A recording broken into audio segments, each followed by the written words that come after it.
buenas tardes, sean todos bienvenidos a Notiven, el siglo educativo. Mi nombre es Lizeth Córdoba. Y yo soy Montserrat Sánchez. Como en cada emisión, seremos las encargadas de la conducción de este programa. Y el día de hoy abordaremos temas muy interesantes. ¿No es así, Lizeth?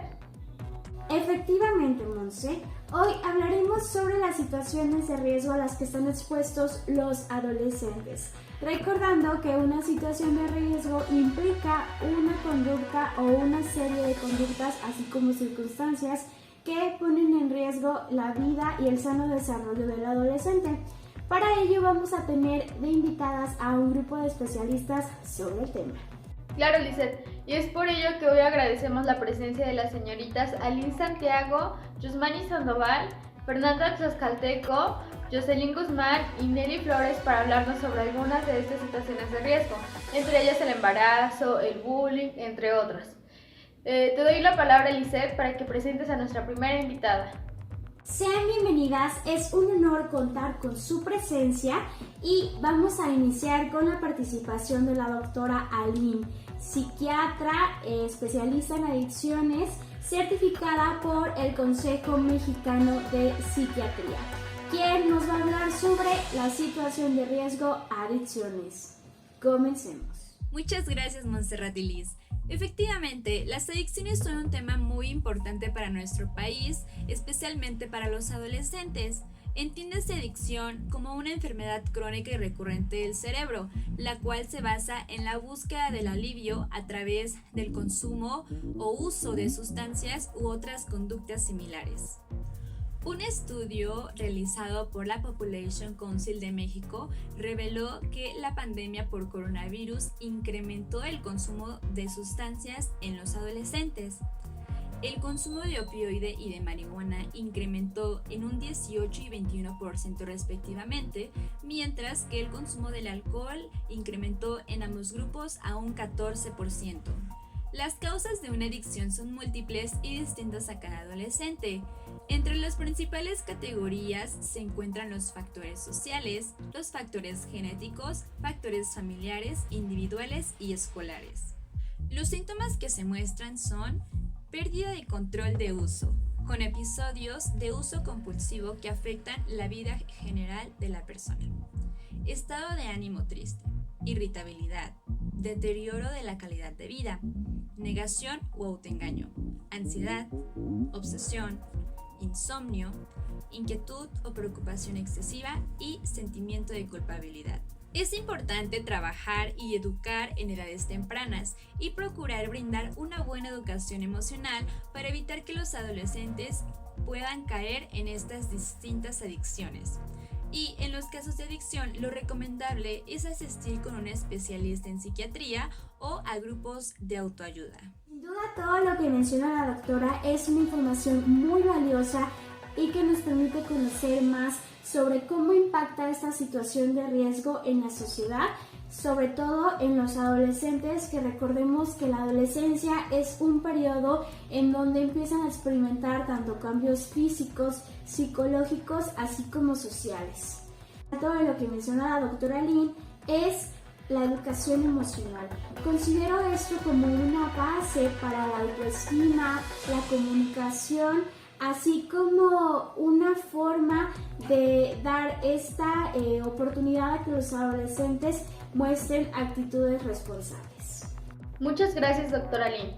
Ahora pasamos con otro tema que tiene un gran impacto en nuestra sociedad y que muy pocas veces se toma con seriedad este trastorno, y estamos hablando de la ansiedad. Para ello tenemos a la psicóloga Yusmani Sandoval, especialista en medicina del estrés y psicología clínica en adolescentes. Quiero que nos hable de este tema, por favor. Un gusto estar aquí con todas. El tema que les voy a hablar es de una situación que sufre la mayoría de los adolescentes: la ansiedad.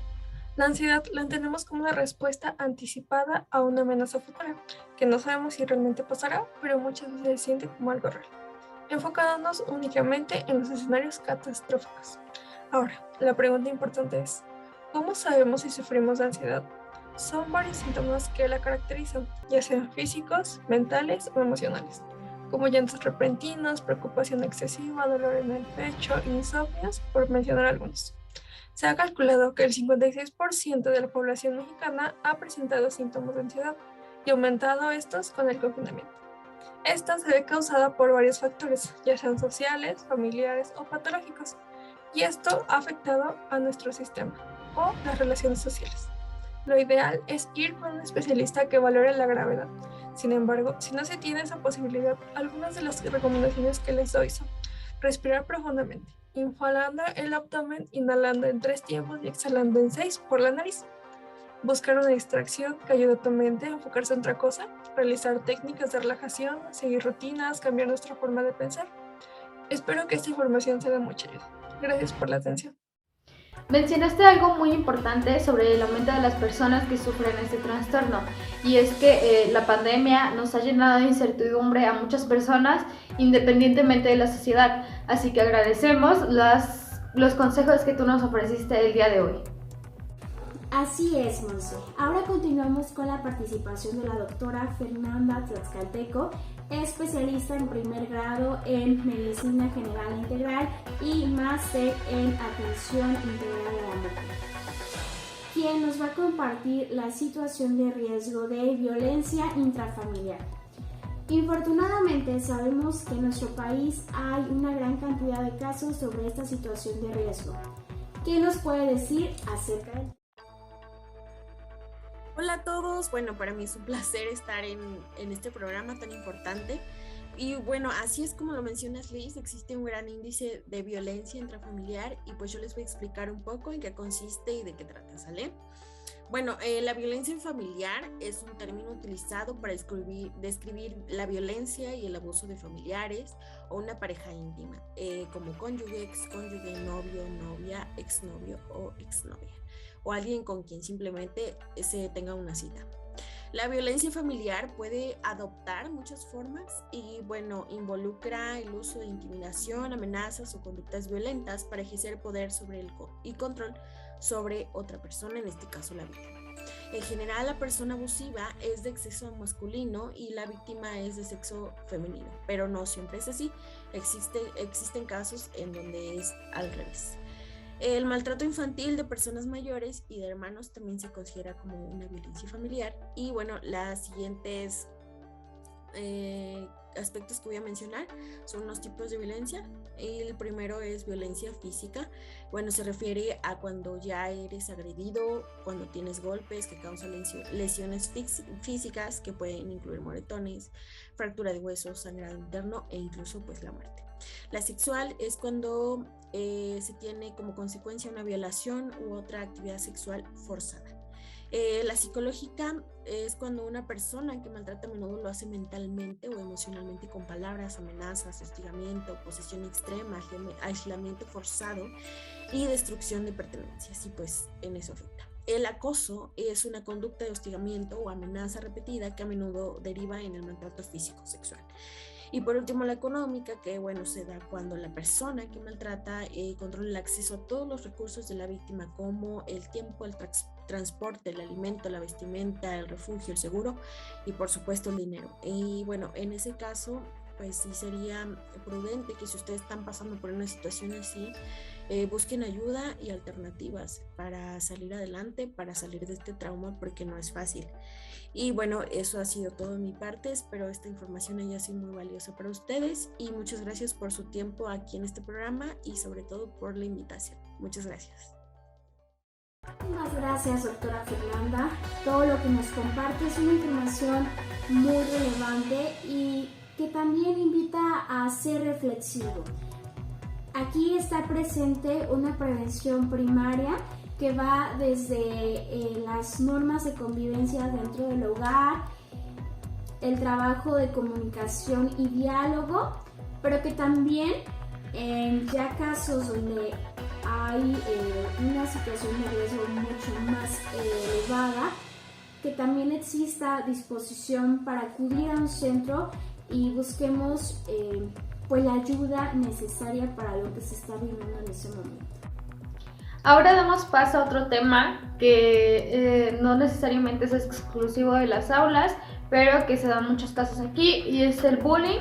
Y para ello tenemos a nuestra invitada, la maestra Jocelyn Guzmán, profesora en el Colegio Americano de Saltillo y encargada también del área de actualización e investigación de este mismo instituto. Hola, muchas gracias por darme un espacio. En esta ocasión les mencionaré sobre el bullying como una situación de riesgo en los adolescentes. Cada vez con más frecuencia escuchamos casos a través de los medios de comunicación en que los adolescentes son agredidos en el ámbito escolar por sus propios compañeros, amigos e incluso por los propios docentes. Para empezar, se define el bullying como una conducta de persecución física, psicológica, que realiza un alumno en contra de otro al que escoge como víctima de repentinos ataques. Esa acción negativa o intencionada sitúa a la víctima en una posición en la que difícilmente puede escapar por sus propios medios. La continuidad de estas relaciones provoca en las víctimas efectos claramente negativos, como lo es ansiedad, deceso de la autoestima y depresión, que dificultan su integración en el medio escolar y el desarrollo normal de los aprendizajes. Los tipos de bullying se mencionan a continuación. Tenemos el físico, como lo es golpear, patear, pegar, empujar, amenazar, robar o esconder. También tenemos el verbal, que son poner apodos, burlarse o insultarlos. Finalmente abordaremos las consecuencias del bullying. Por parte de las víctimas, afecta gravemente el desarrollo de su personalidad, daño físico, psicológico y moral, disminución de la autoestima, sentimientos de miedo, vergüenza, debilidad y bajo rendimiento académico. Por parte del agresor, les hace creer que gozan de impunidad ante hechos inmorales y destruyen sus posibilidades de integración social. Existe relación con algunas dificultades de salud mental en la adolescencia y conductas delictivas en la vida adulta. Para el resto de los escolares, al momento de ser espectadores, conviven en un clima de temor e injusticia y terminan creyendo en la ley del más fuerte. Por otro lado, en el ámbito del profesorado, dificulta la labor educativa, genera problemas de la disciplina y produce desánimo e impotencia entre los docentes cuando no se cuenta con las herramientas para entender o para enfrentar esta situación. Muchas gracias, maestra, por la información que nos ha brindado. Creo que es algo muy importante a lo que nosotros debemos de poner atención para que las personas que estén a nuestro alcance no sean ni víctimas ni agresores. Sin duda es una información muy valiosa para los padres y madres de familia. Pienso lo mismo que mi compañera Monse.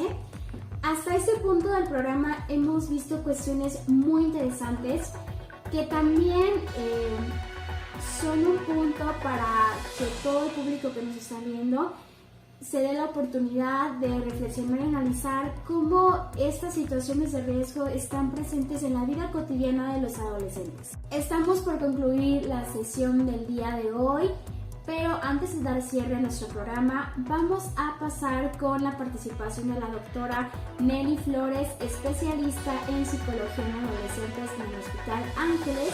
Ella se va a encargar de hablarnos sobre la situación de riesgo embarazo adolescente. Así que vamos. Hola, ¿qué tal? Estoy muy agradecida por permitirme estar en su programa y como el día de hoy pues les hablaré sobre el embarazo a temprana edad. Y es un tema muy importante para los padres de familia y maestros, ya que pues son impactados en la vida de un adolescente. Y bueno, para comenzar hablaré en que México es el primer lugar en contar con embarazos a temprana edad y Veracruz es el segundo estado.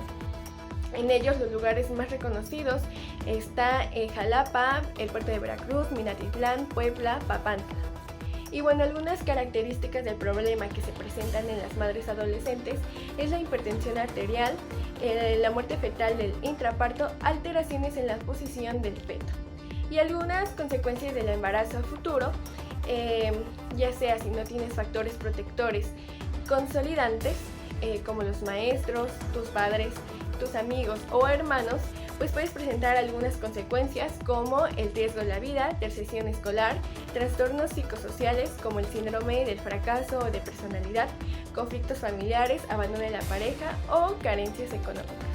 Y algunas sugerencias que les puedo decir a los padres o a los maestros es que se tenga ese clima de apertura para escuchar al adolescente. También que se tenga esta educación sexual sobre los métodos anticonceptivos, que se pueda planear la vida a futuro y tener pues esa apertura a los servicios preventivos. Hablarles sobre el sexo e incitarlos a la abstinencia sexual o recomendarles el uso de métodos eficaces de anticoncepción para prevenir el embarazo. y el uso del condón para prevenir las enfermedades de transmisión sexual. Así que ya saben, padres y maestros tengan pues ese clima de confianza para que el adolescente pueda externarles sus dudas y poder así recomendarles algunas soluciones a sus problemas. Nos vemos a la siguiente. Gracias por invitarme. Muchísimas gracias, doctora Nelly. Excelente comentario final. Un tema que en su momento llegó a ser tabú, pero que, como lo menciona la doctora, más que decir que no lo deben hacer o que está mal, es brindarles una buena educación sexual cimentada en actitudes de confianza y de diálogo sobre todo. ¿No es así, Monse? Claro, siempre he dicho que no porque no hables sobre ciertos temas con tus hijos, con los adolescentes, ellos los van a ignorar. Al contrario, puede que se informen por otra parte. Es importante lograr una comunicación asertiva con los adolescentes para procurar que la información que ellos reciben sea verídica y de fuentes confiables. Y que no ignoren estos temas, no solamente de la sexualidad, sino todos los que hemos tratado el día de hoy, que son situaciones a las que ellos no están exentos. Es importante cuidarlos. El día de hoy damos por concluido nuestro programa NotiVen, el siglo educativo, agradeciendo siempre la participación de nuestras invitadas especiales el día de hoy. Hemos llegado al final de esta emisión. De nuevo agradecerle a nuestras invitadas, quienes nos han dejado un panorama totalmente diferente de lo que pensábamos sobre el impacto de las situaciones de riesgo en los seres emergentes o adolescentes.